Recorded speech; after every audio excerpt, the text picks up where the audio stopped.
So my origins are from India. I'm from Gujarat in India, which is the northwestern state of that vast continent. So my ethnicity is Gujarati Indian. My great-grandfather, however, moved to Kenya in 1898. So my parents are Gujarati and so are their parents, but they were all born in Kenya, which is in East Africa. At the time, East Africa was a British colony, which means Kenya, Uganda and Tanzania. So many of the Indians that you see in the UK or the US for that matter are from these former British colonies.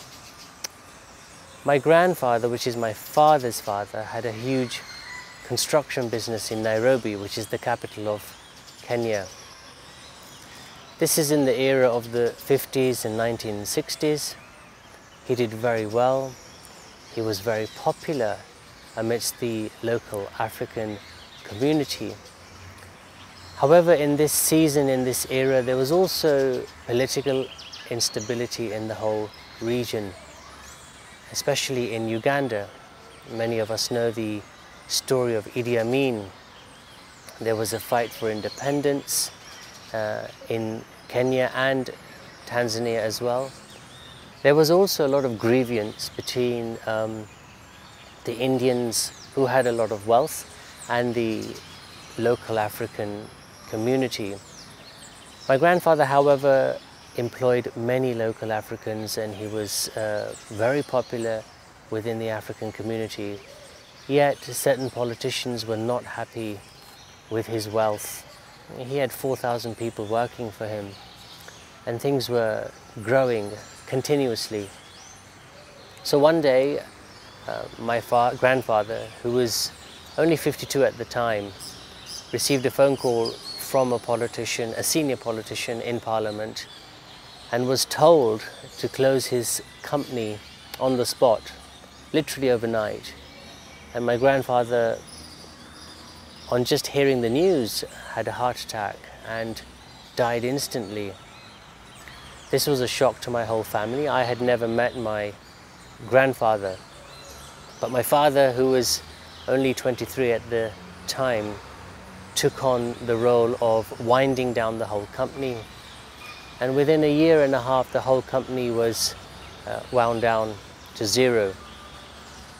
My parents and my uncles and aunts were left with nothing. And so my mother and father moved to England with only 2 British passports to start life all over again.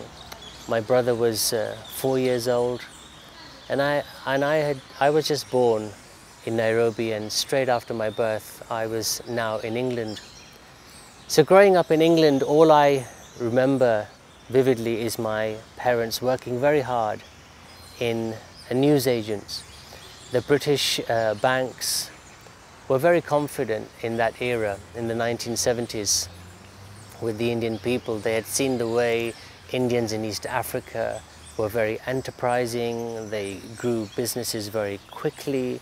So giving loans to Indians in the UK, especially those coming from East Africa, wasn't such a difficult thing for the British to do.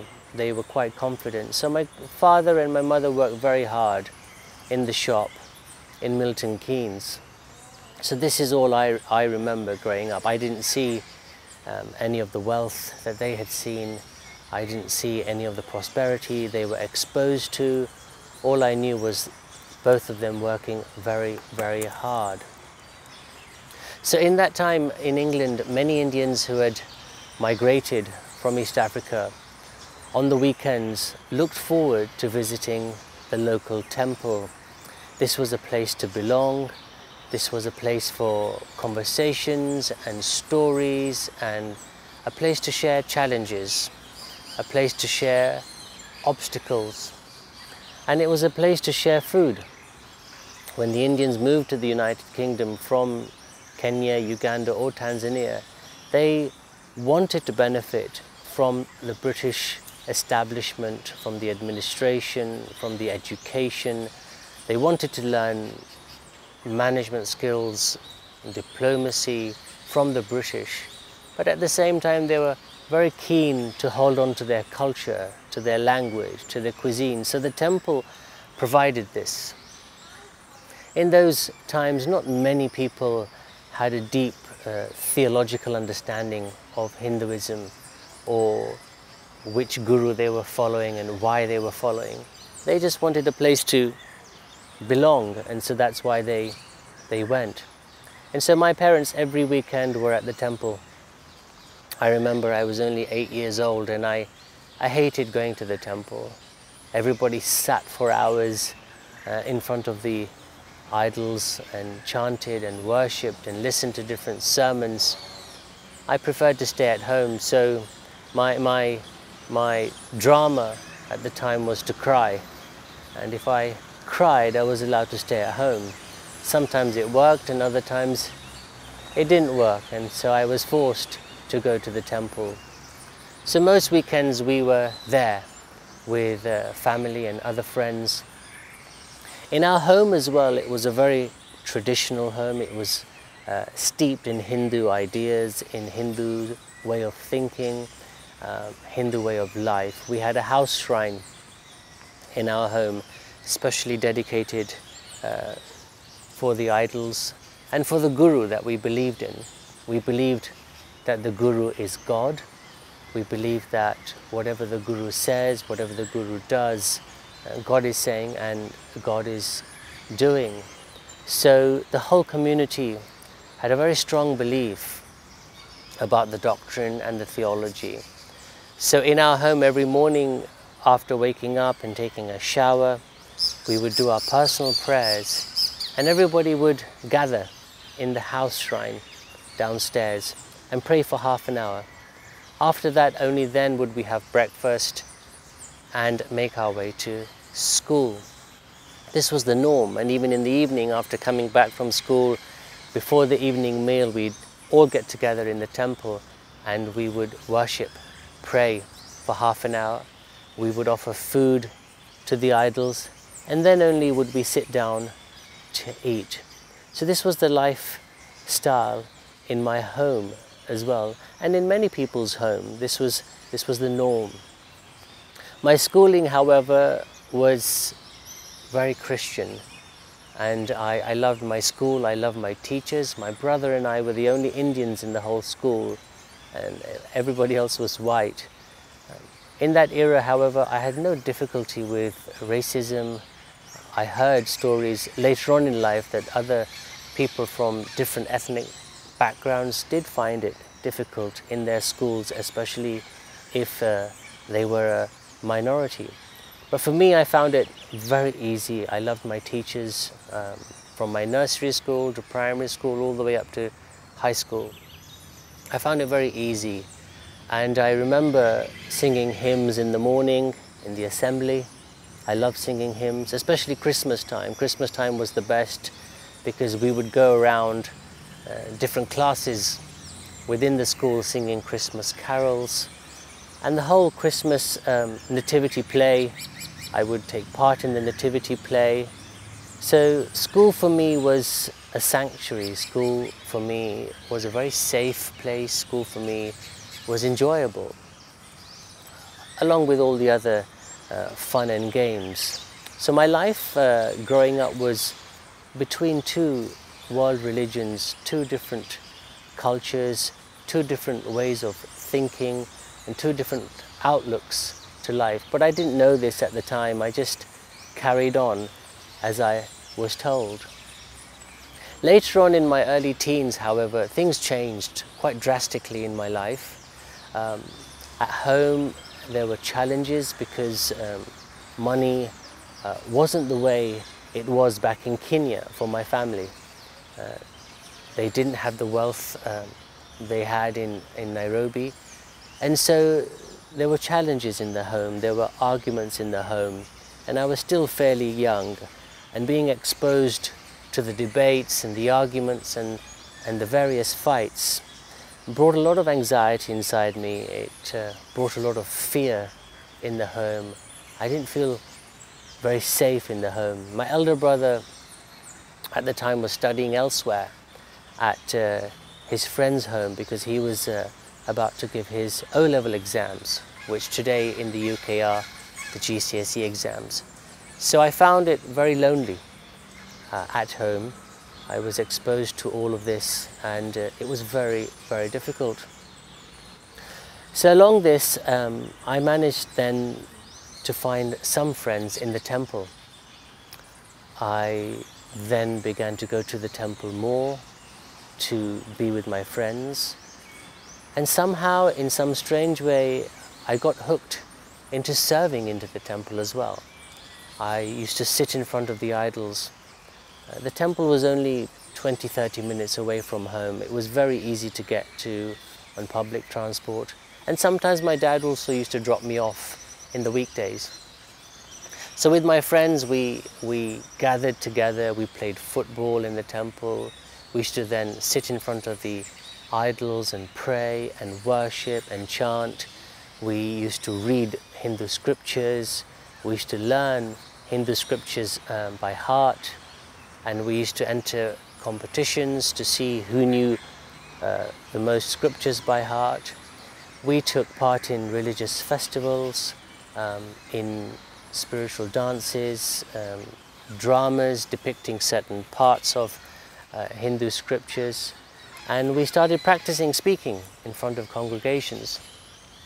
So it gave me an outlet from home, and slowly, by the time I was 13, 14, I also began to gain a sense of purpose, that I'm doing something worthwhile. I'm doing something with a destiny. I'm doing something that's useful, and people were happy with me. My family was also happy. But the turning point for me came in 1988 when the guru of the organization came to London.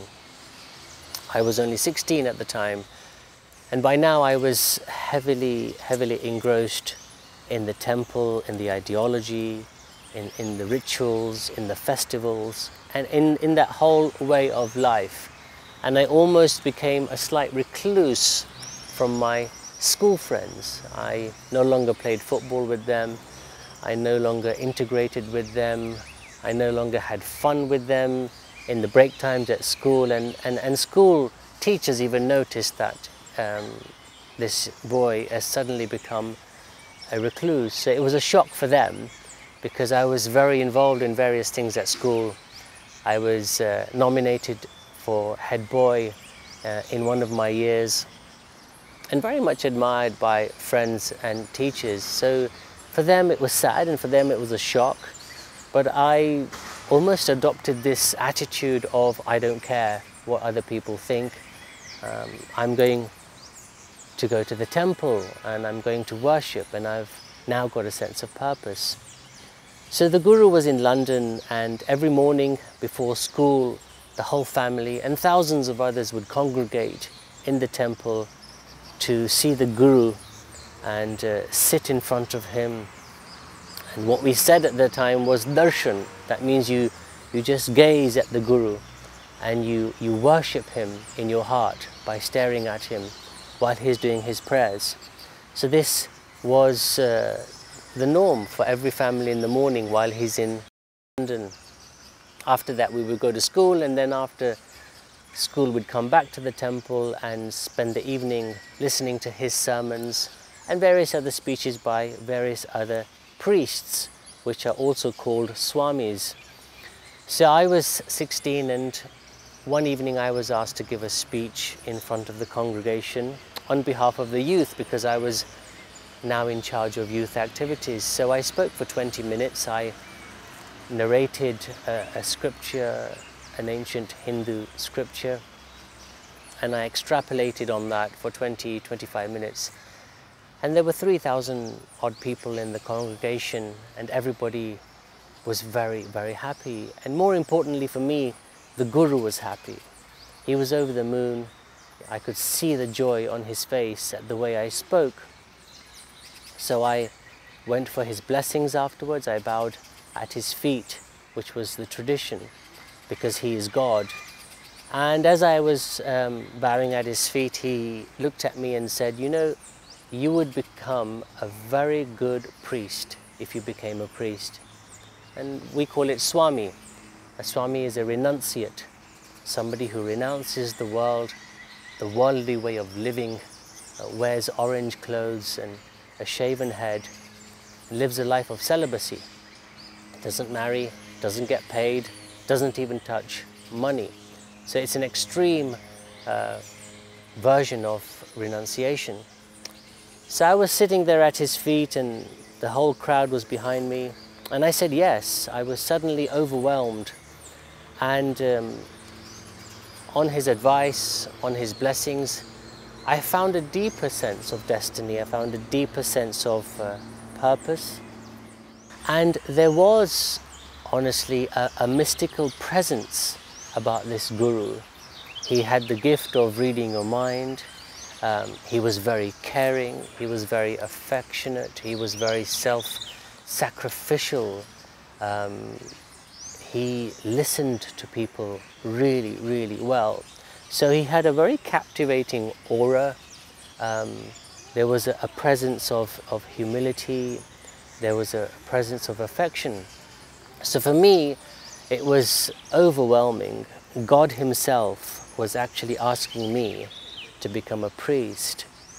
So I said yes, and I agreed to that, and I kept that focus in my heart for the days after that, the weeks after that, and the months after that.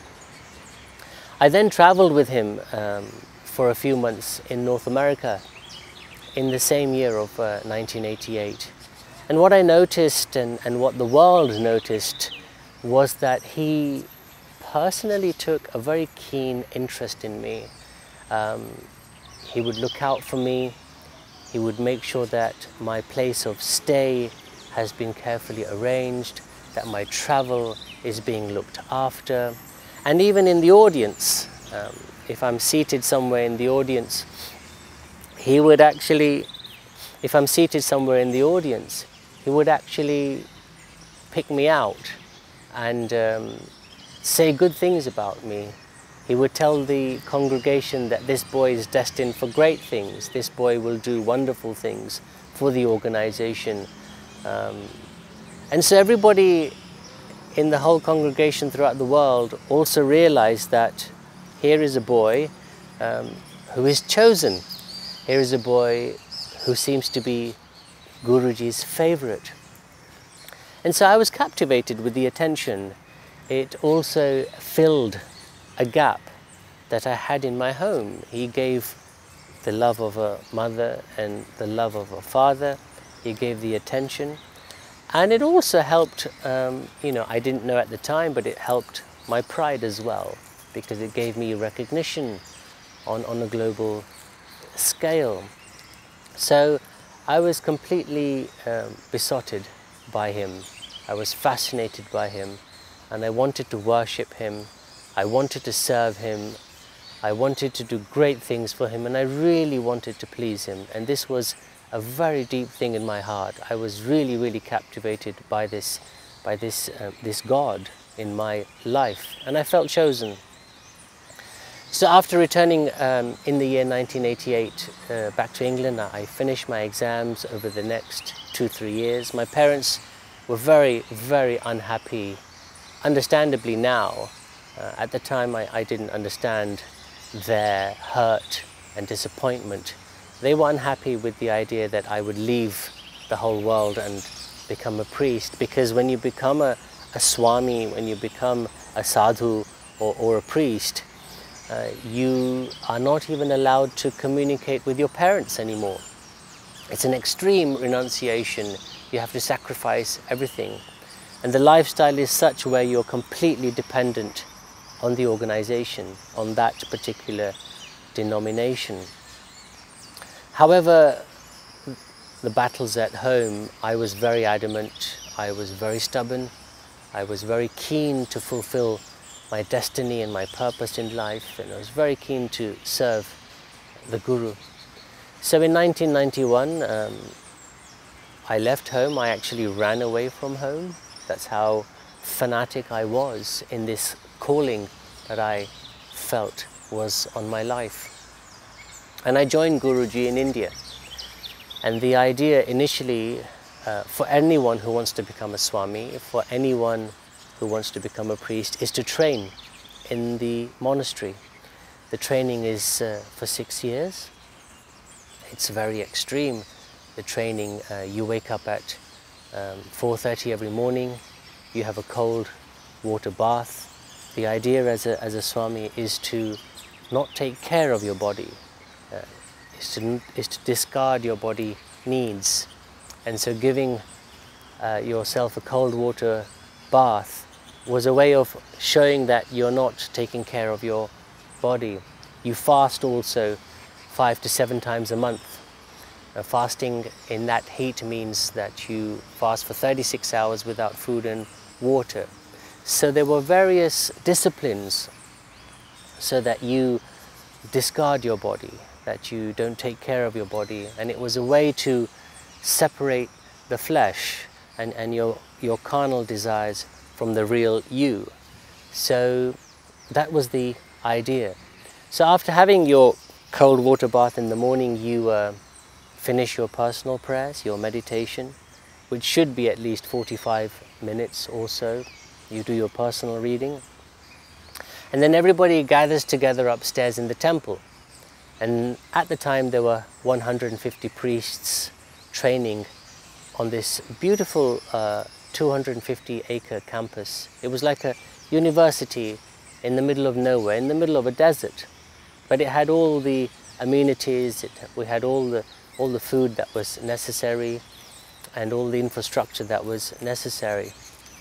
So at 6 o'clock in the morning we'd all gather in the temple and we would worship together for half an hour. We would bow to the idols. And then after that we would serve on the campus somewhere. Some would sweep the floors, others would be in the kitchen helping to prepare food, others would be cleaning utensils, some would be cleaning the toilets, some would be making garlands for the idols and picking flowers. So there were various chores, and that would change every 14 days. And you had to fulfill your chore with perfection, with excellence. You know, if you're sweeping the floor, it would have to be done really well, because a senior Swami would come and check the way you cleaned everything. So there was a discipline behind that. And after that, you know, everybody has breakfast together, and the morning sermon would start at 8:15. And we would have to write notes on the morning sermon. And every 14 days there would be a 3-hour exam on all of the morning sermons. And if you're from England or America like myself, you're expected to do very well. You have to score at least 90% in your exams. So after 9 o'clock in the morning, everybody would have a very brief break, and then classes would start until late in the night. So we would then study other Hindu philosophies. We studied the Ramayana in depth, we studied the Gita, we studied the Bhagavad, we studied the Upanishads, all the foundational scriptures of Hinduism we studied in depth. We took exams, we learnt verses by heart. Then in particular we studied the scriptures of that particular denomination that I belonged to, that I was serving. And I believed that that was the only way to heaven. We studied other scriptures, but the belief was that through Guru and serving him and pleasing him and worshipping him, you would have access to heaven, and there was no other way. You study everything else, but this was the only way. So studying those scriptures took a while, and it took a lot of mental exercise, a lot of mental discipline, learning verses by heart and scoring with very good results was expected. So this was life for the full 6 years. But my greatest challenge and my biggest hurdle came in my very first month in the year of 1991. It was around the November, December time. Soon as I had actually joined the monastery, I was upstairs in the temple, praying with everyone and bowing to the idols. The bells were ringing and the drums were beating hard. And suddenly, as I was bowing to the idols, I heard this very silent, it wasn't audible, but a sense of a sentence being whispered in my left ear. And it was a question. And the question was that, have you made the right decision? Are you in the right place? That's all it was. And it was very gentle, and it came through my left ear, and it really shook me. I remember this moment vividly. I stood up for a brief while. Everybody else was still bowing, and I remember looking over the balcony and staring at the ground beneath me. The temple was very high, and I suddenly felt isolated, and I suddenly had this shock. And then I asked myself a question: oh my gosh, what have I done? Why am I here, and what am I doing? So then at that time, you know, we were taught a theory or a philosophy or a doctrine that these thoughts come from the devil, these thoughts come from Maya. Maya is the Hindu version of delusion. It is the Hindu version of the devil.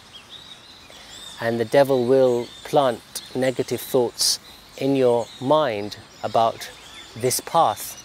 So I suppressed it at the time.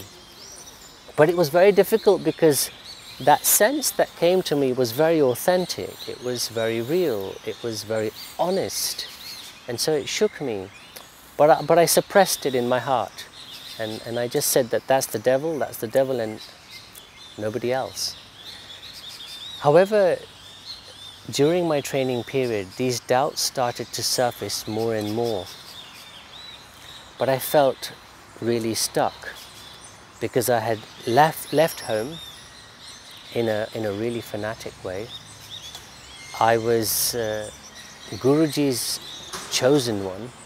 I was his favorite. He had huge expectations from me. And so I did feel a sense of purpose, recognition, attention and destiny as well. And the organization at large and the other priests were very excited about my destiny, about my path, because a lot of the other Swamis even told me that nobody gets the attention you're getting from Guruji. People who have been Swamis for 30, 40 years don't even get this attention. So my life at the time was filled with a mixture of emotions. You know, I had this fear and guilt of going back home. I had this sense of purpose from Guruji. I had a sense of expectation from the people. So I carried on with my training. I pushed hard through the training. But one day, Guruji came to the monastery and I sat with him, and I was very honest with my feelings. And that's somewhere where you could always be honest, you could always be open, you could confess your thoughts, your feelings, your anxieties, your fears. And so I said to him that I have doubts about this path, I have doubts about the ideology, I have doubts about the whole concept of this, you know. And he was very stern with me. He looked at me and said, "You ask too many questions, you know." I said, "Yeah, well, I feel I'm being a little brainwashed here." And he said, "You're not being brainwashed. This is your path, and this is the path you will die on, and you're going to do great things." So this was a private meeting, my first ever meeting where I expressed my doubt, and I got up to walk away. And as I walked away, I felt a sense of relief that I had comfort from Guruji, but the alarm bells went off, that something wasn't right.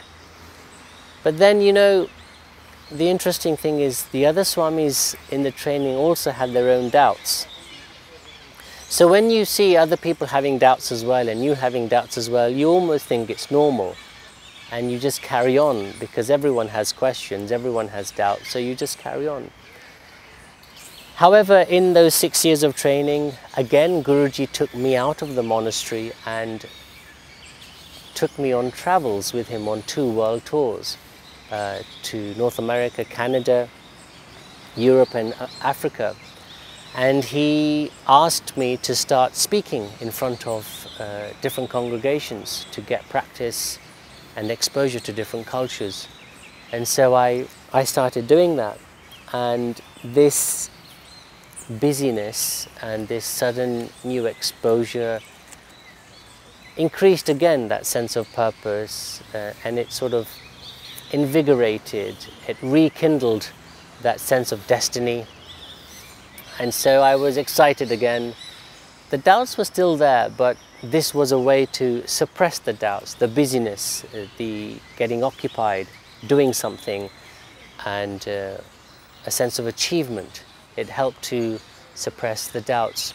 I came back to the monastery in 1995. I was ordained, and now I was wearing orange robes and a shaven head. I was given a new name. You have to let go of your older name. So when you become a Swami, you emotionally and psychologically also erase your whole childhood and teenage years from your mind. You visualize that all these things are burnt. You visualize that they don't exist, so that there's no emotional strings attached to your past life. Everything now is focused around the Guru. You eat in a wooden bowl. Everybody eats in a wooden bowl. Everybody dresses the same. Everybody eats in the same manner. Everybody eats at the same time. So it's a very heavily constructed lifestyle. It's a heavily monitored lifestyle, but it's offered to you as discipline. It's offered to you as a way of focusing life. At the time, you don't realize that you're almost being cloned into one way of thinking and one way of doing life. Your individual expression, your individual way of thinking, your individuality as a whole is compromised in a huge way. But when you're in that, you don't realize how your uniqueness is being sidelined and compromised. You feel it's normal, and this is discipline, and this is for the greater good. So after being ordained, I went to Mumbai. Before that it was called Bombay, for 2 years. And I was given the charge of youth activities. I did very well. I grew the congregation within the youth very fast. People were very happy. The head of the temple in Bombay was very happy. But my health was deteriorating more and more. Since day one, since 1991, my health was getting worse and worse. And during my training in the monastery, I had malaria 5 times. And from 1991 all the way to 1997, in my Bombay years, I just kept on acquiring viral infections. I took antibiotics upon antibiotics. I was always sick. Once a month I would be in the medical room, lying on the bed, taking different antibiotics. I think by 1997 I had taken approximately 500 tablets, and my body became immune to many drugs. So people also started gossiping about my health issues. They said things such as, he's got mental problems, he's got psychological issues, he's not spiritually astute enough. And the other Swamis thought that I wasn't listening in on the conversations, but I heard a lot of what they said and a lot of what they thought. So even though I was ill, I had to show a face that I wasn't ill most of the time, because you didn't want people to think that you've just got psychological issues or mental issues. So on top of the health issues, you then create another pretentious front that you're doing really well, you're really healthy, everything's fine. And this became the life, you know, you have a lot of internal struggles. I had a lot of internal struggles, a lot of questions, not just about my health, but about my life, my purpose. But externally you show a very bold face, and most of the Swamis do. Most of the priests, they learn this. They don't know that they learn this, but they actually learn this lifestyle of a dual. It's not schizophrenic, but it's a very different internal life and a very different external life. So if you're a member of the congregation, you cannot tell what's happening on the inside of a Swami's heart, because most of the time the Swami, the priest, has learnt so well to pretend. He himself doesn't even know the turmoil inside his own heart. He himself doesn't even know his own genuine, authentic questions.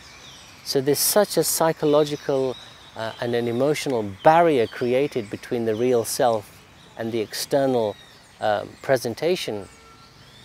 The priest also becomes delusional after a while, of inside and outside.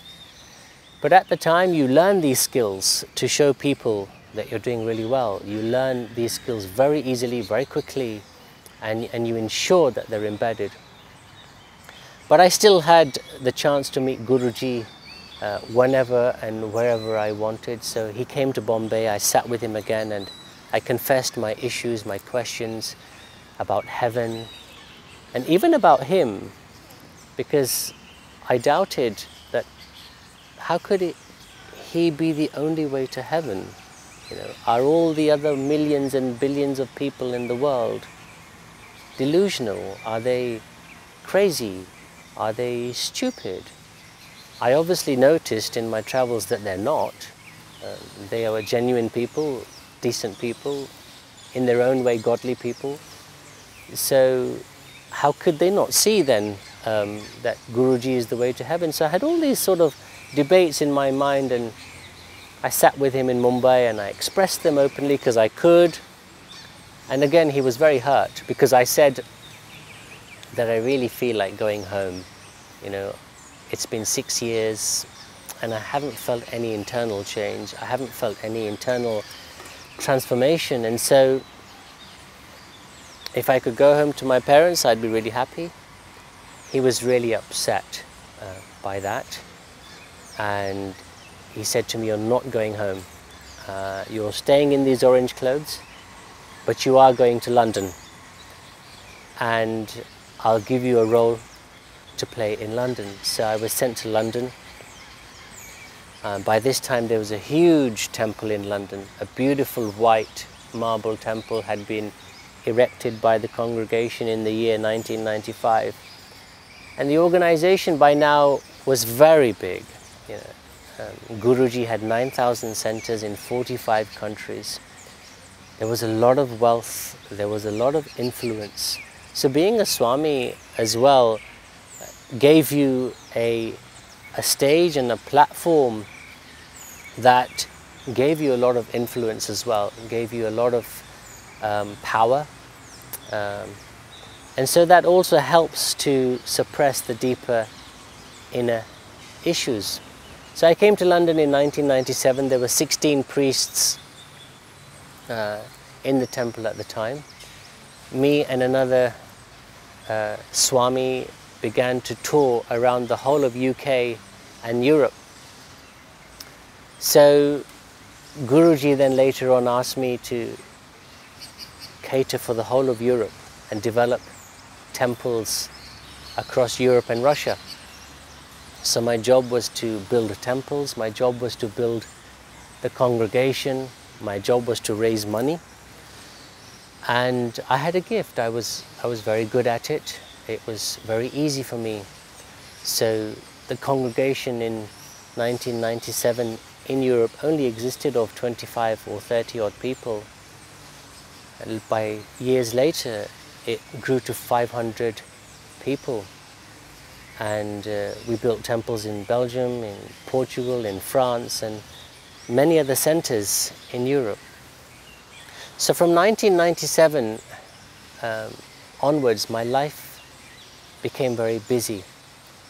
And I purposefully did this. I was traveling 90,000 miles a year. I was on a plane once a week.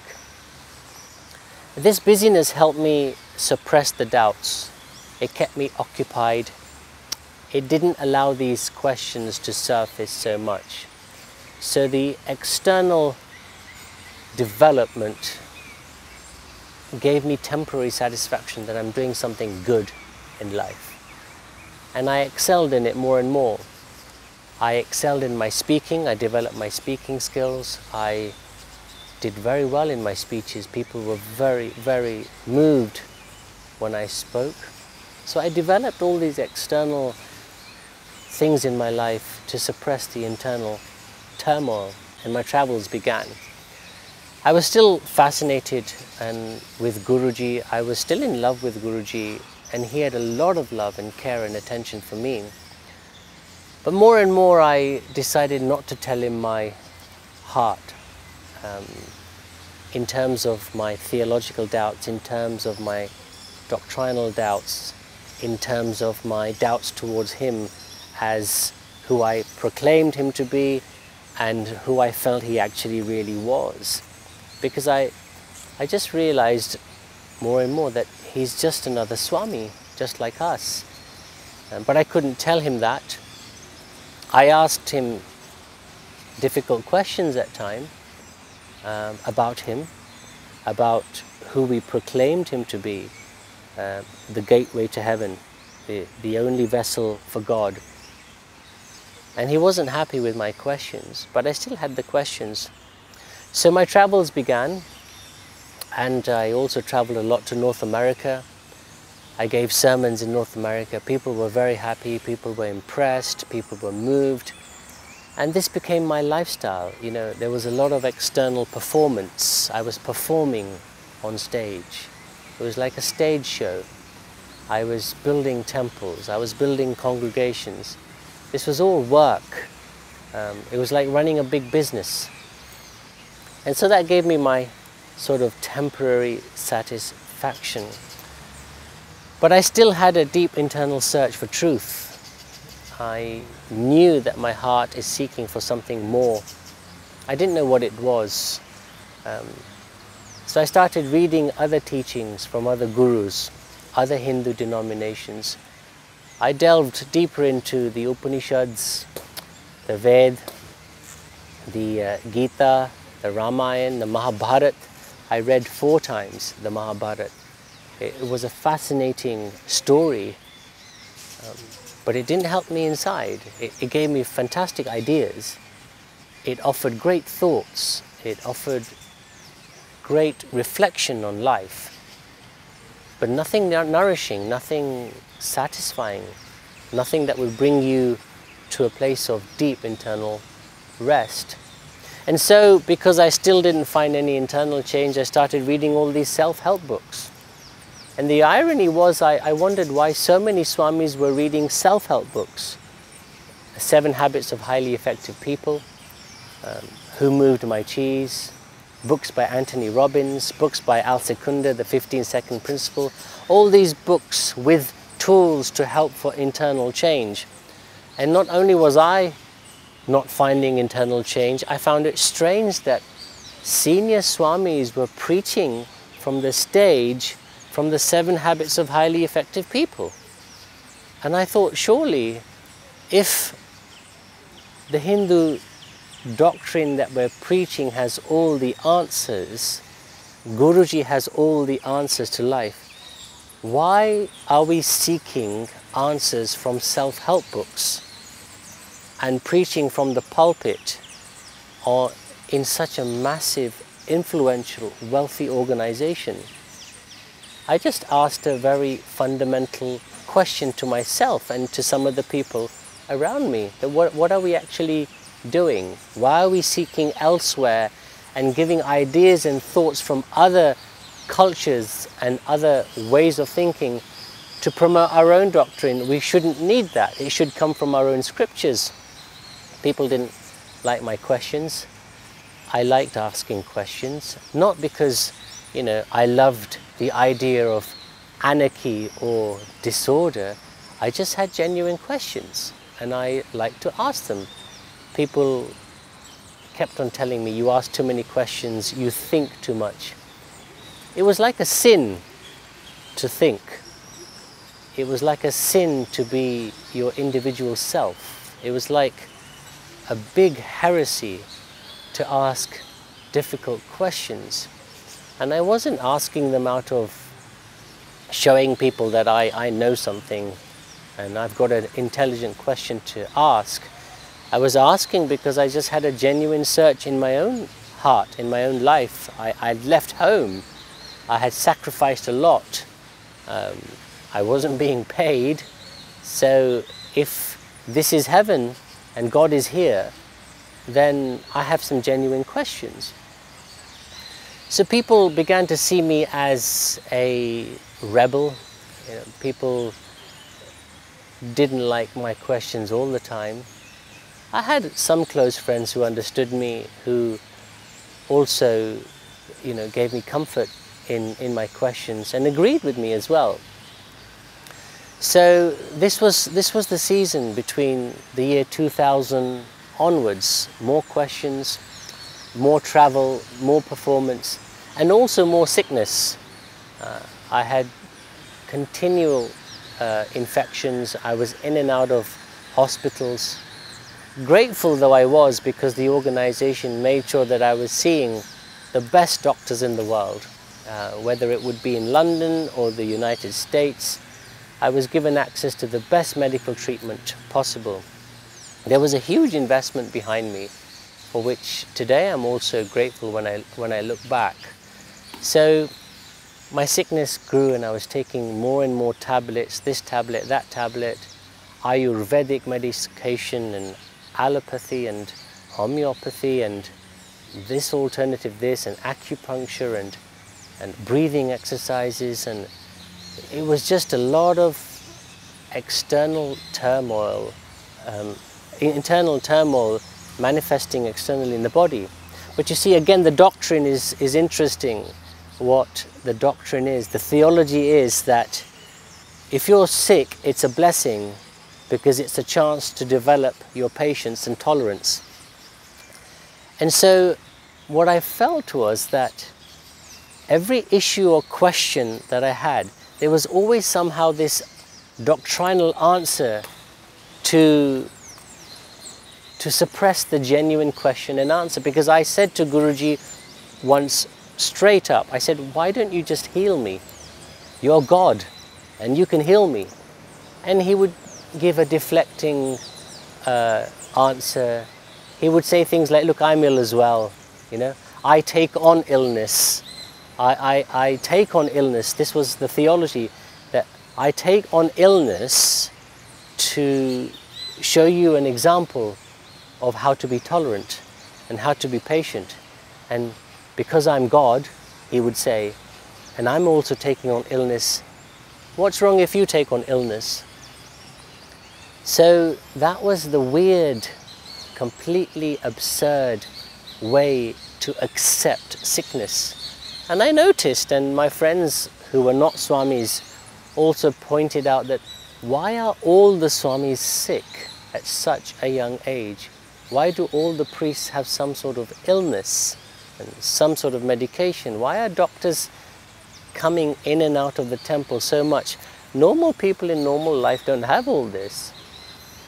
And that was a question. But like I said, it was just suppressed with theology, I mean, we call it theology. Now I look back and I just call it simple brainwashing, you know, just cultish way of thinking. It was a sophisticated cult, you know. You're taught not to trust the world. You're taught not to trust anyone in the temple. You're taught not to trust any other Swami. The only person you trust is the Guru. At the time, you know, you can make sense of it, but you start thinking like that. You become paranoid in your language. You become paranoid in your conversation. When you're talking to a normal member of the congregation, you measure your sentences really, really well. You think it's clever. You don't give away too much. but you become so paranoid because your mind now and your emotions are taught not to trust anyone. So you can imagine the internal turmoil. You become such an internal recluse where you're not allowed to share everything that's on your heart to anyone. You have to hold it all in. And where you do share, it's always measured. If you share in front of a senior Swami or the Guru himself, you don't say everything, you say some of it, because very quickly you're judged. Very quickly people put you in a box. Very quickly people put a tag on you. So this was the turmoil. But the organization was growing and I was traveling. The interesting thing that happened in my travels, I began to have this secret fascination towards church buildings. I found them very peaceful. I found them very attractive. Not just the architecture, but there was something about the ambience, something about the atmosphere. And so I went to Rome. I had a very small congregation in Rome. I had only 9 people, but I traveled there 19 times to Rome. The simple reason was I loved walking in and out of the various churches. In one of these visits, a very moving moment took place when I was seated in the Sistine Chapel. I was in my orange robes and the Swiss guards gave me a special place to sit under the painting of the Last Judgment. And I was looking at Michelangelo's frescoes and the paintings on the side by Botticelli, and one side depicted the stories of Jesus Christ and on the other side it was John the Baptist. I didn't know the stories, but I remember looking at the paintings and saying to myself quietly that this all makes sense. There's something right about this. It was very basic, it was very authentic, it felt very real. And after that I began taking other Swamis and priests who would come to London, to Europe, to see various cultures in Europe, and I took them to Rome as well. And I almost became a guide to other Swamis and other priests to churches in Rome or France or Portugal. And what I began to notice in myself when I was explaining different things within the Vatican, strangely I was saying it with a sense of pride. And one of the Swamis, one of the priests, I remember he stopped me and said that, remember, Guruji is the supreme God and there is no other God greater than him. And I said, oh yeah, I agree. But I turned away and I thought to myself, I don't think that's really true. So my travels took me to some beautiful places in Switzerland. I saw the tulip gardens in Keukenhof in Holland. And as I traveled and saw these wonderful places, I began to think that God created this whole universe and made it so intricate, so detailed, so beautiful, so vast, so extensive, so diverse. And God must be much bigger than Guruji. He must be much bigger than these idols, or images rather, that we're worshipping in a temple. God must be everywhere. God must be bigger. God must be much, much more beautiful than what I'm seeing right in front of me. And these thoughts and challenges I was churning in my mind and heart as I traveled. I was still preaching to hundreds and hundreds of people in Europe. I was still trying to convince hundreds of people to come to the Hindu faith, to believe in Guruji. That part of my life was continuing in a strong way. I was still raising hundreds of thousands of pounds to build more temples. But on this side, this other journey began to brew, where I realized that God is much bigger than all of this. I didn't know which God, I didn't know what to call him, but I just had this sense that God is much bigger than this. I also started unwrapping in my mind how someone like Guruji can have a mystical presence. Because everyone offers their hearts to him, everybody worships him, everybody offers sacrifices to him. So naturally, when there's one person given such a focus, given a stage, given a throne, there is an aura that's created around that person. It doesn't mean the person's God, it's because of the offering that people give to that person. You create an ambience around the person. And people thought it's the Guruji, but I realized that this is not the Guruji's ambience, it's the people's hearts that are being offered, the sacrifices offered, the money offered, the worship offered, that creates the ambience around the individual. Because when I traveled to India, I went on a 2,000-mile pilgrimage across India from east all the way to west. I went to Ram Janmabhoomi, the birthplace of Ram. I went to the birthplace of Krishna. I went to the Ganges, to the Yamuna River, to the Narmada River, all the ancient sacred Hindu pilgrimage sites. I traveled all of them, all the major temples that have been there for thousands of years, because the idea was to find answers to my questions, to find this sense of nourishment, this deeper sense of peace. What I noticed on these pilgrimages were that even if you've got if you put a simple stone in a corner and you start putting some petals on it, then you start putting some vermilion powder on it, you start putting sandalwood on it, you start bowing to it, you start walking around it in circles, anywhere, if you just try it, there would be lines of people doing the same thing. If you pick up any random stone and just put it in the corner, put some petals on it, put a little idol next to it maybe, you don't even have to put the idol, just put the stone there, and people will start queuing up. People will start putting more petals. People will start putting more vermilion powder. More interesting than that, what I found was that stone, interestingly then, does create a certain ambience. The people worship the stone, but what's creating the ambience was the offering from people's hearts. People's hearts, when they're focused on one thing, that one thing begins to create an ambience. And I noticed that this is where Guruji gets his ambience from, because I also learned that scientifically your heart emits a frequency. It's a scientific proof that your heart emits a frequency. If you walk into a room and somebody else has anxiety, you can pick it up, because everybody's heart has a frequency. So it's scientifically proven that your heart emits something. So when you're offering it to one person, that person can radiate something, but it doesn't mean that they're God. So all these things, all these debates in my mind led me more and more to search for truth, to search for the real thing.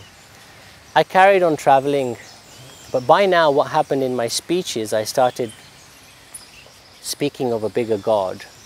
I didn't know which God. I started in a very subtle, diplomatic way. I challenged the doctrine in my own speeches. I challenged the whole ideology, and I offered the idea of a bigger God. I offered the idea of a bigger way of thinking, a bigger way of perceiving the world, and not from this isolated cultish world view. And I noticed that people began to like it. People were fascinated, people loved it, people were drawn, not because of my smart sentences, but I noticed that they were noticing something different. They were hungry for something bigger, something more real, something more authentic. So I continued doing this, and by this time my position in the organization was very established. It was very difficult for people to ask me tough questions because I was needed in the West, especially to give sermons, and people were drawn to my sermons. So to offer the Hindu way of life, Guruji's thinking, to the Western mindset, the organization was very dependent on me. So I didn't know then, but much later I realized people didn't want to ask me difficult questions. So I continued speaking like this. I continued travels. But my fascination for the Christian way of life, the Christian outlook, the Christian world view was beginning to be quite obvious in my heart. Not only that, when I was traveling in a car or if I'm landing in a plane, I would notice the Christian cross. I would see the cross, and I was just drawn to the cross. I was drawn to something. I didn't know much about the resurrection of Jesus Christ.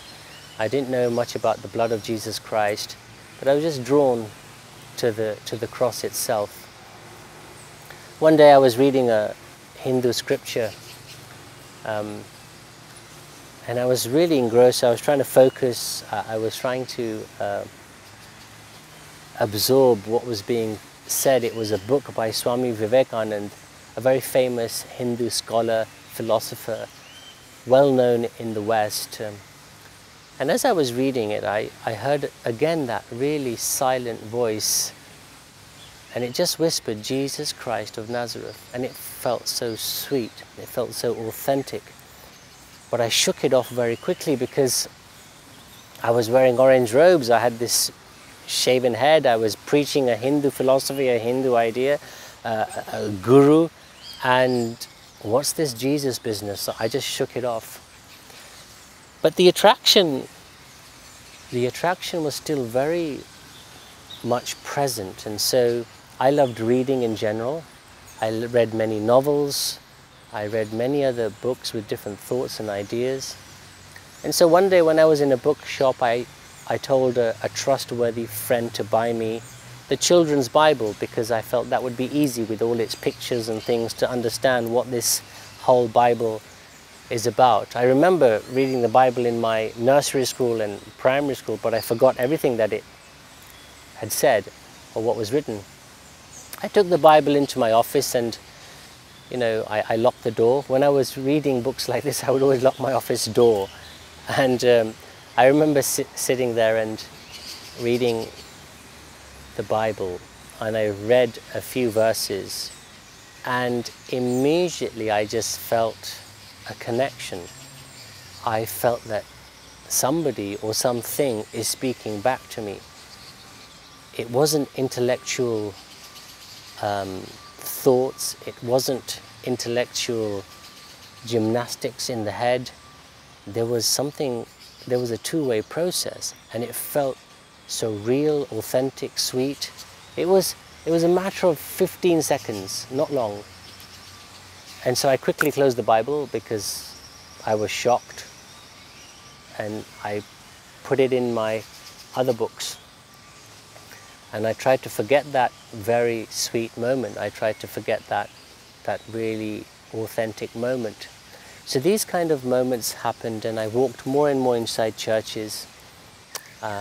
I made friends who were Christians.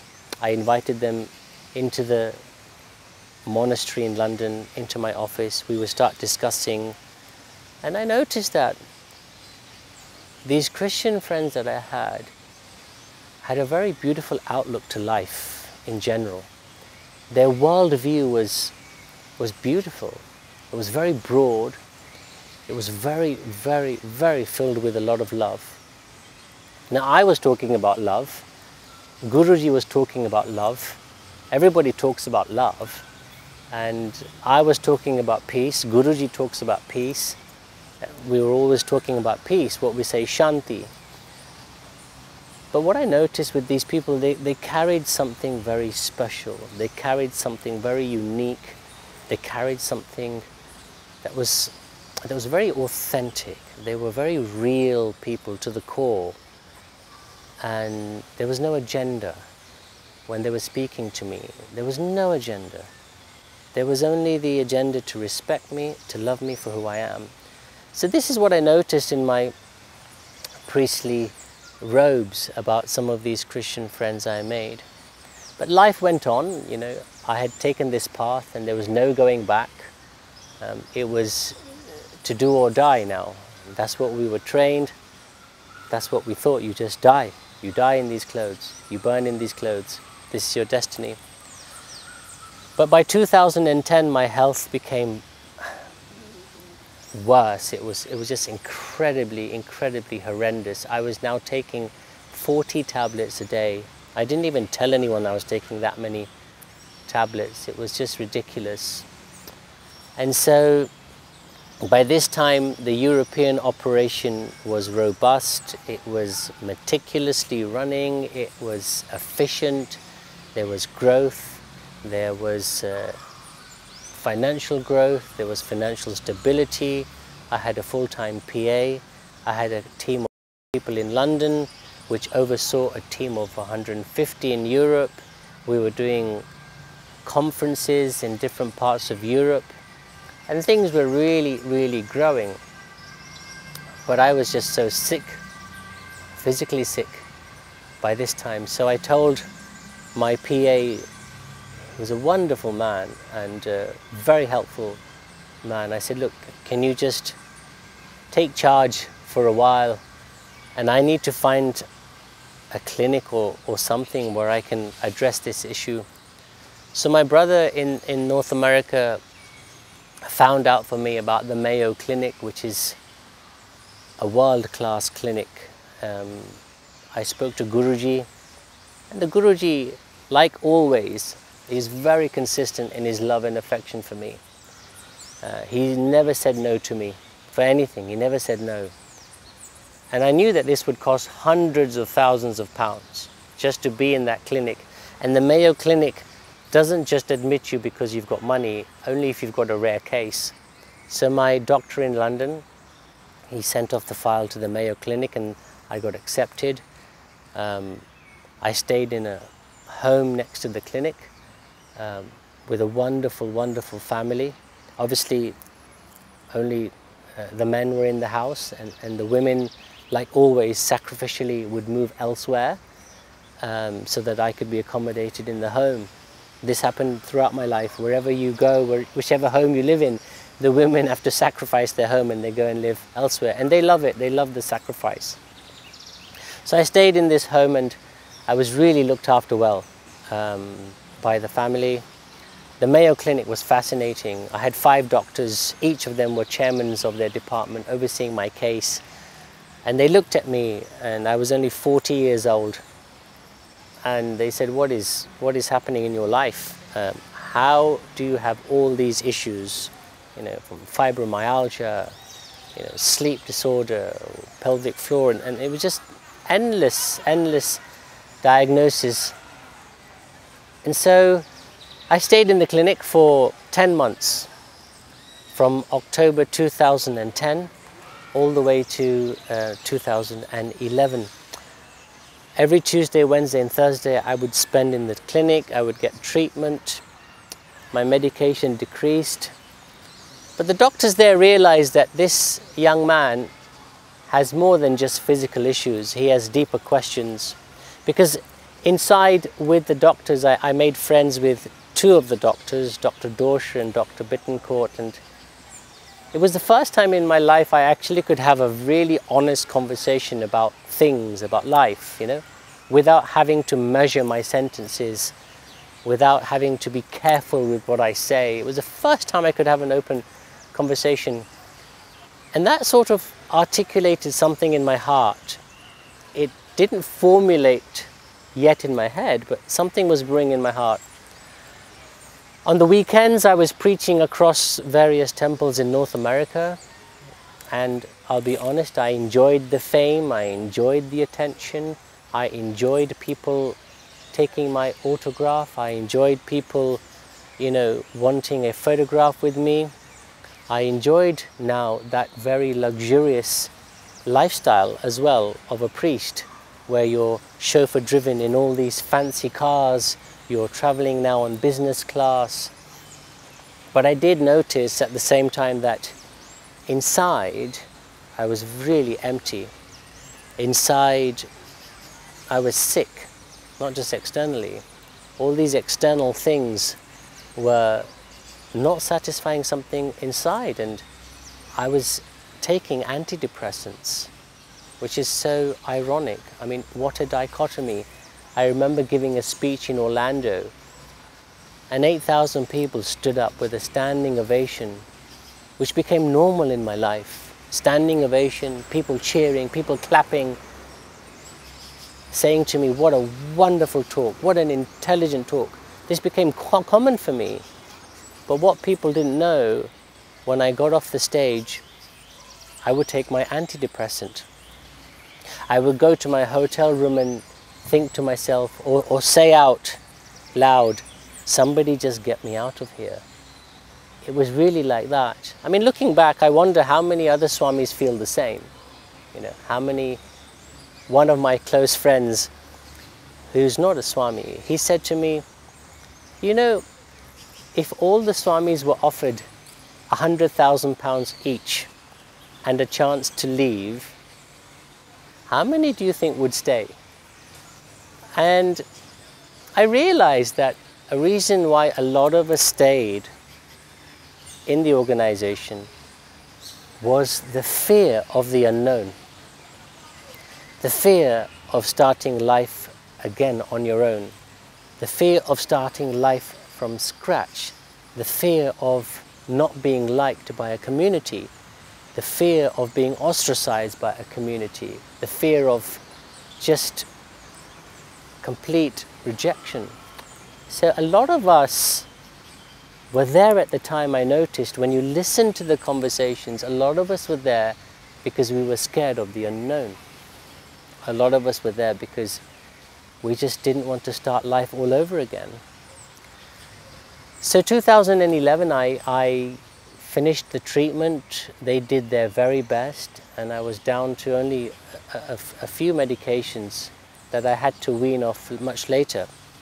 I came to London, and I stayed in the temple for a month, which was uncomfortable because even though the head of the temple made a special room for me, which was very kind of him, there were conversations between the priests about my theology, my outlook, my thinking, my views, and I knew that they were gossiping about me.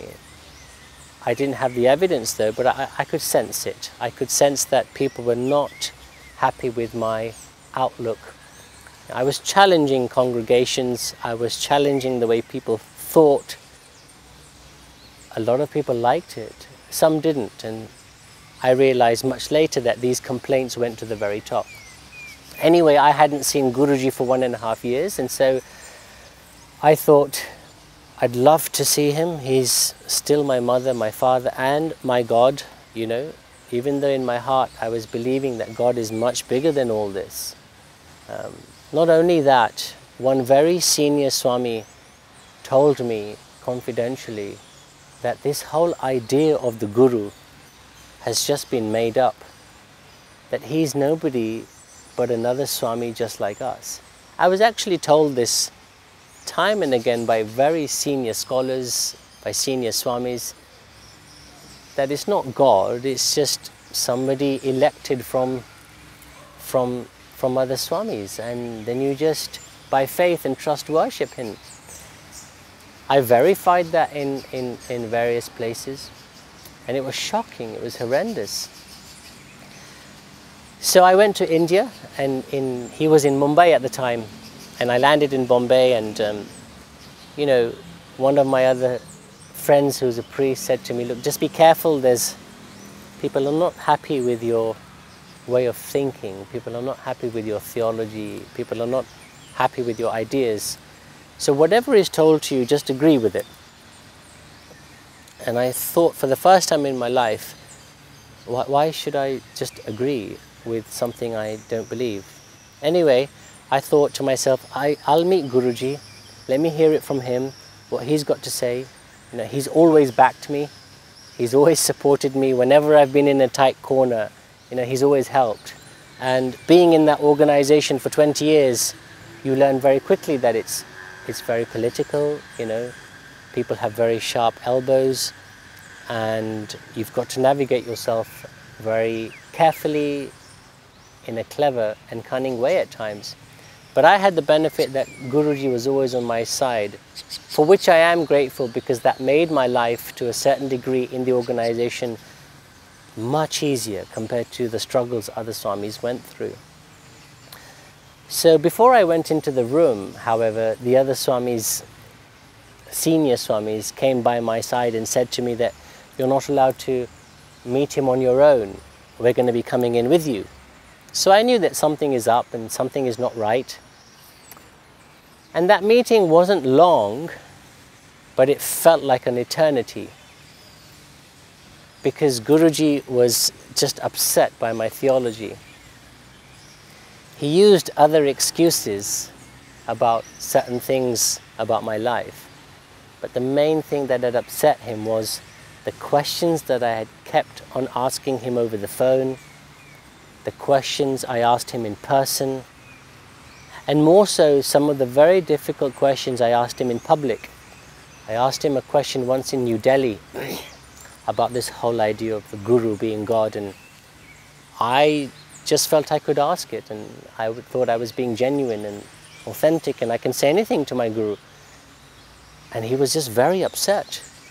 And the senior Swamis were very upset with my question about who he really is, and if he is that, then why this. It was a well structured question with an authentic heart. I didn't ask it to challenge him.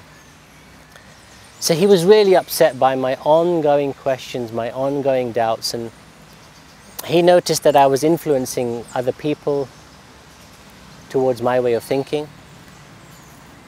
As I said, I didn't want to be some sort of anarchist. I just felt that it's wrong to mislead people. And I noticed not in that denomination alone, but in so many other Hindu denominations, people were just being misled. If it's not this Guru, or another Pandit, or another Swami. And it was just ongoing anywhere. People were just so easily misled. It doesn't matter if you're intelligent, it doesn't matter if you're wealthy. Once you wear orange robes and you shave your head, and you have a lot of rules around your life, and you create this holiness about you, you have automatic control over people, and people believe you, and they believe some of the most absurd things that you've got to say, and they run with it. I even used to ask my congregation, do you believe everything I'm telling you? And they would say, yeah, look at you, you're not married, you don't have a salary, you must be telling the truth. And I thought, that's not a basis to believe my theology or my doctrine. So the meeting was quite stressful. Guruji, as a punishment, wanted me to stay in India in the villages and retrain myself and refine my theology. And for the first time in my 20 years, I said, no, I'm not going to do that. Right to his face and to the others. And he said, all right, then a small town in the USA, but not London. And this was all concocted by other priests and swamis as well, you know. So the pressure grew, I kept on saying no. The pressure grew, I kept on saying no.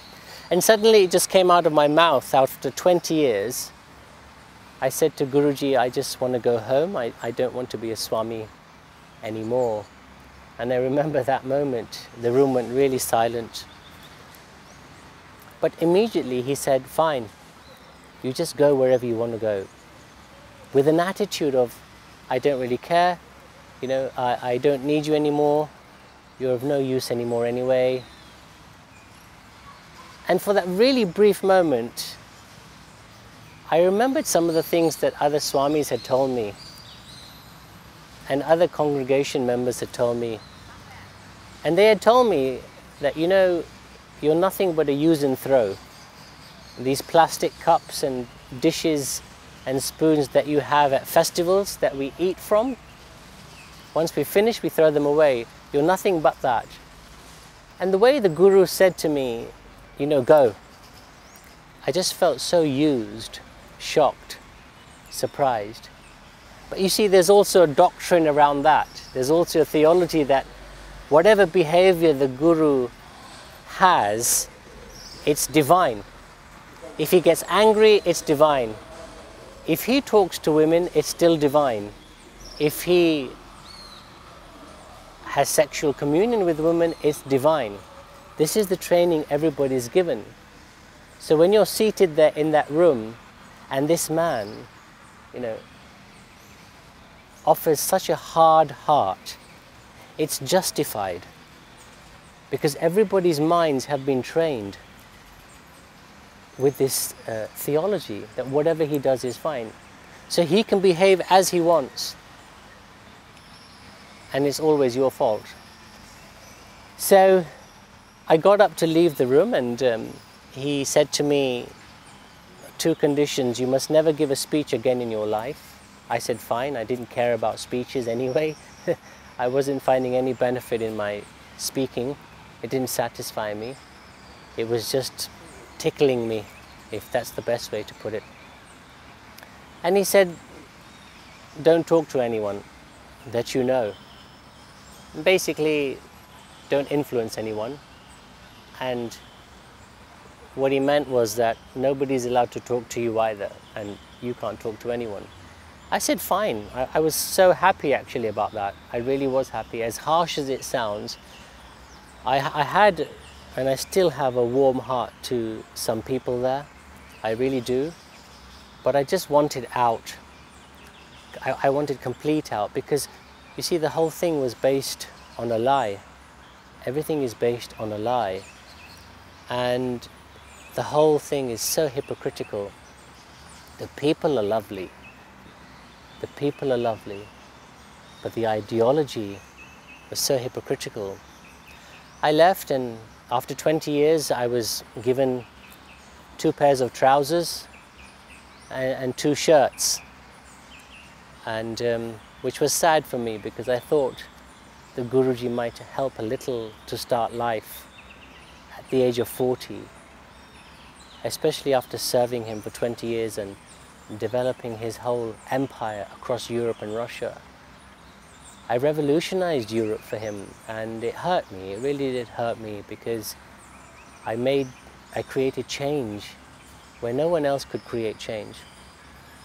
But I left the room, and I took it for what it was, and one friend decided to put me up in his hotel in London, and he said to me, come and stay here and just refresh, you know, and we'll try and find you a job.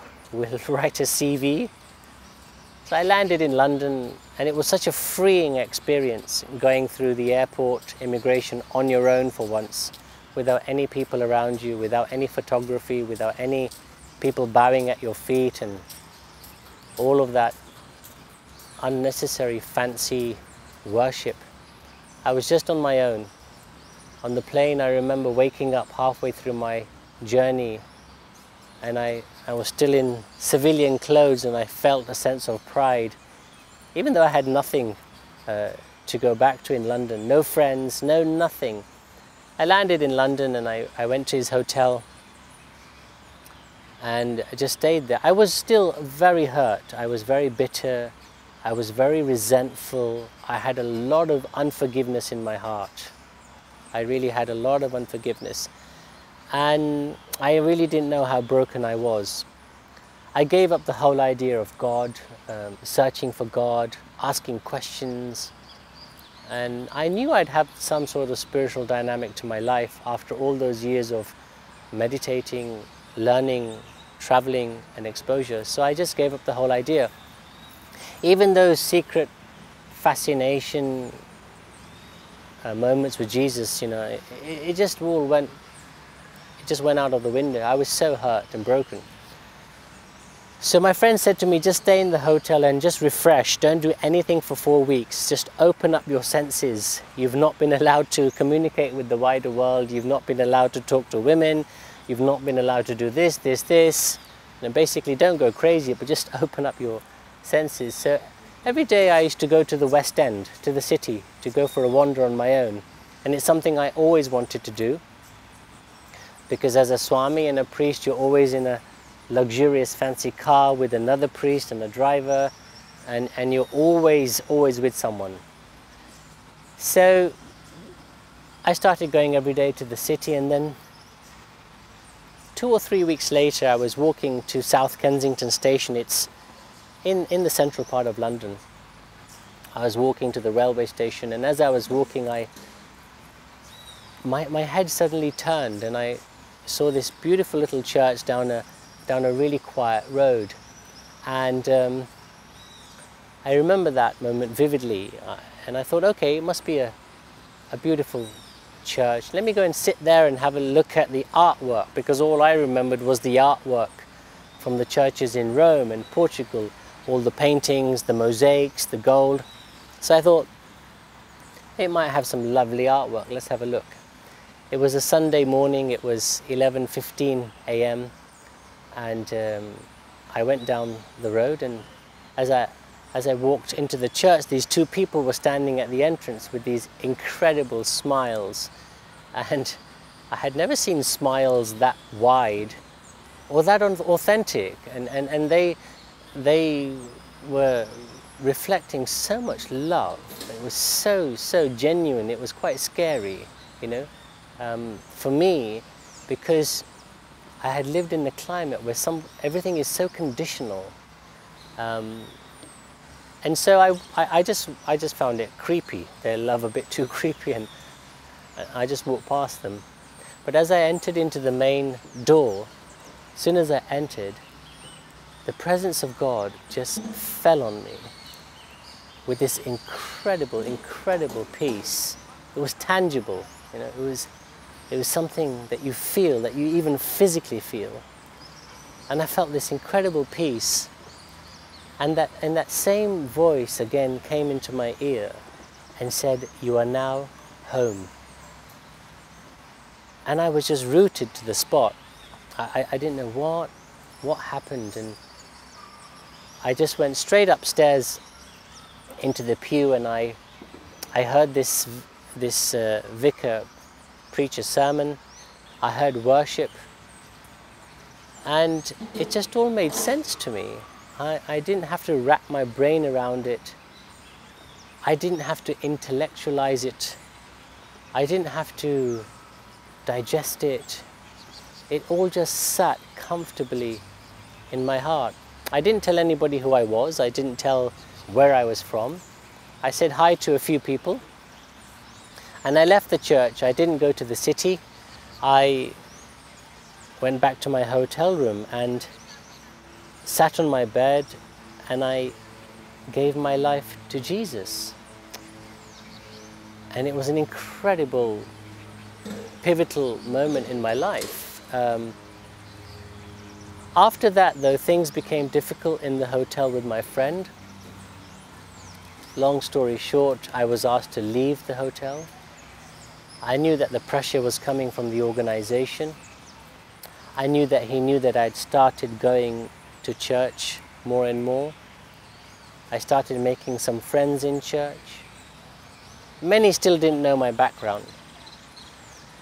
So by September 2012, I didn't have a place to live. I was really struggling. I didn't have any food. I didn't have a job.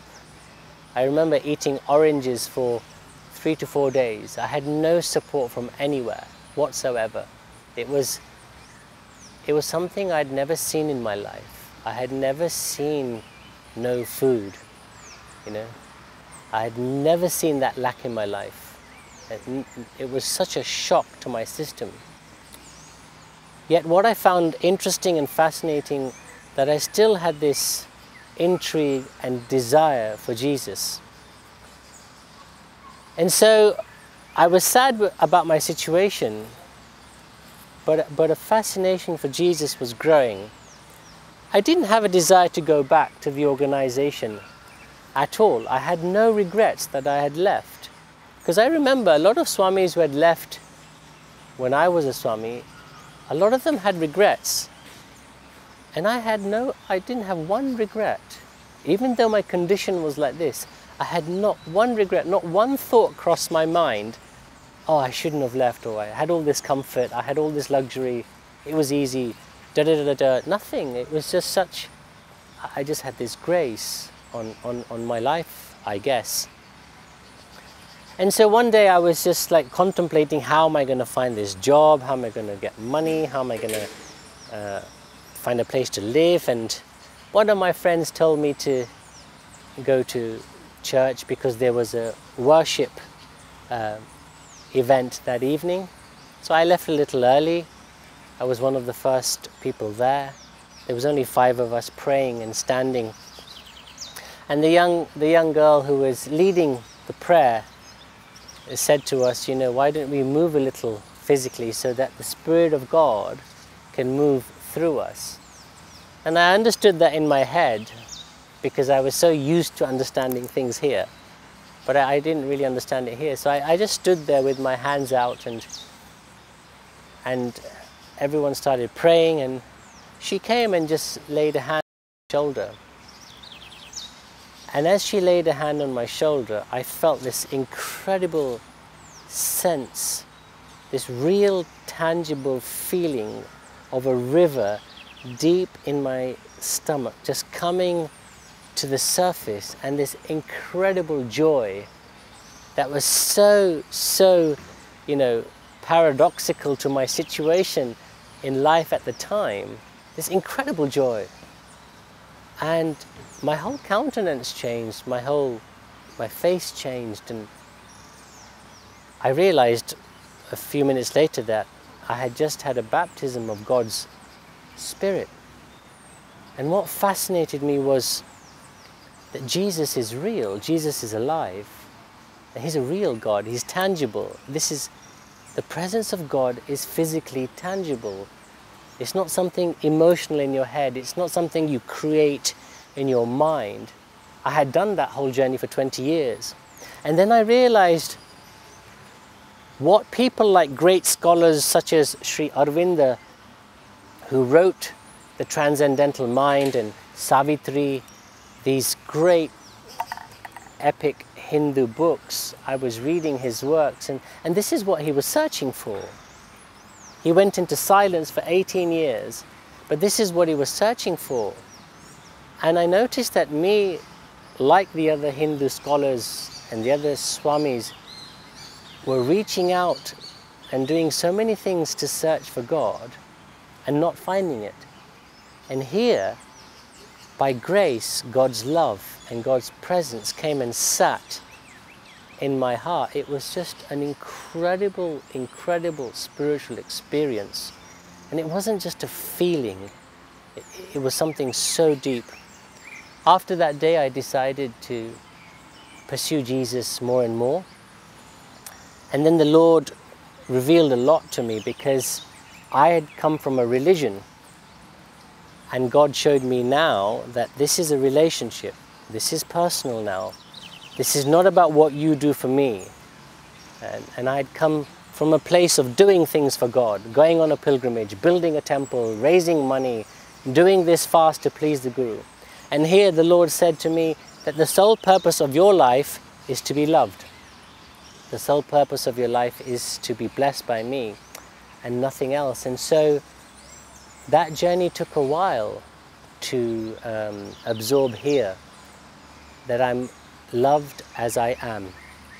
And this is the most fascinating truth about so many truths in the Christian walk, I find, is that I am loved as I am. I don't have to perform. I'm not judged by God in that way, by rituals or religious activities. There's a grace on my life. So this became a journey, and Jesus showed me, revealed to me what identity means. An identity in Christ alone. not identity in how well you perform, not identity in how much good things you do for God. But he showed me that the purpose of my life is to have an identity in him, that the purpose of my life is to love the Lord and to be loved by the Lord, and that this work isn't about a building, a church building or a vicar. It's about a personal relationship, living within a healthy community of friends and being accountable and being helpful to each other, serving each other, being sacrificial to each other. So it was a transforming life, and by spending time then with God, in God's tangible presence, I started noticing the internal change in my life. It became very easy for me to forgive, to forgive Guruji, to forgive the organization, and more importantly, to forgive myself. The bitterness began to heal, the resentful attitude began to heal, the hatred towards the organization began to heal, and inside, things just began to change radically and very quickly. My deeper issues were being healed simply by the presence of God, and I found it fascinating because this was much greater and broader than normal psychotherapy. When the presence of Jesus Christ, when His Spirit comes inside you and His healing takes place in you, the transformation that takes place is so quick and radical. You can't do that by normal psychotherapy. I think psychotherapy does help to a certain degree, but the very deeper issues, I realized, in the soul can only be healed by Christ. And as my deeper issues were being healed, I noticed that my physical healing took place to a greater degree. My sickness just went, and I began to radically be healed. I came off all the medication. And so I just found this to be fascinating, that here's a God who wants to be personal. It's about me and you. It's not about a structure or a hierarchy. It's not about what you do for me. It's just about love. It's a relationship. And so that took me a good 2-3 years. And I've been in the Lord now 5 years, and my journey continues. And I hope that it continues to just pursue Him and love Him and love people. It's very simple. The Christian walk is very simple. It's not easy, but it's very simple. And that is to love the Lord and be loved. And from that place of being loved by Him, love people. Love people for who they are. Not loving them because they agree with you, but love them for who they are. Love them as they are. Not for what they do, not for how they behave, And this has been a fascinating walk with Jesus Christ, and I'm truly, truly grateful. Thank you.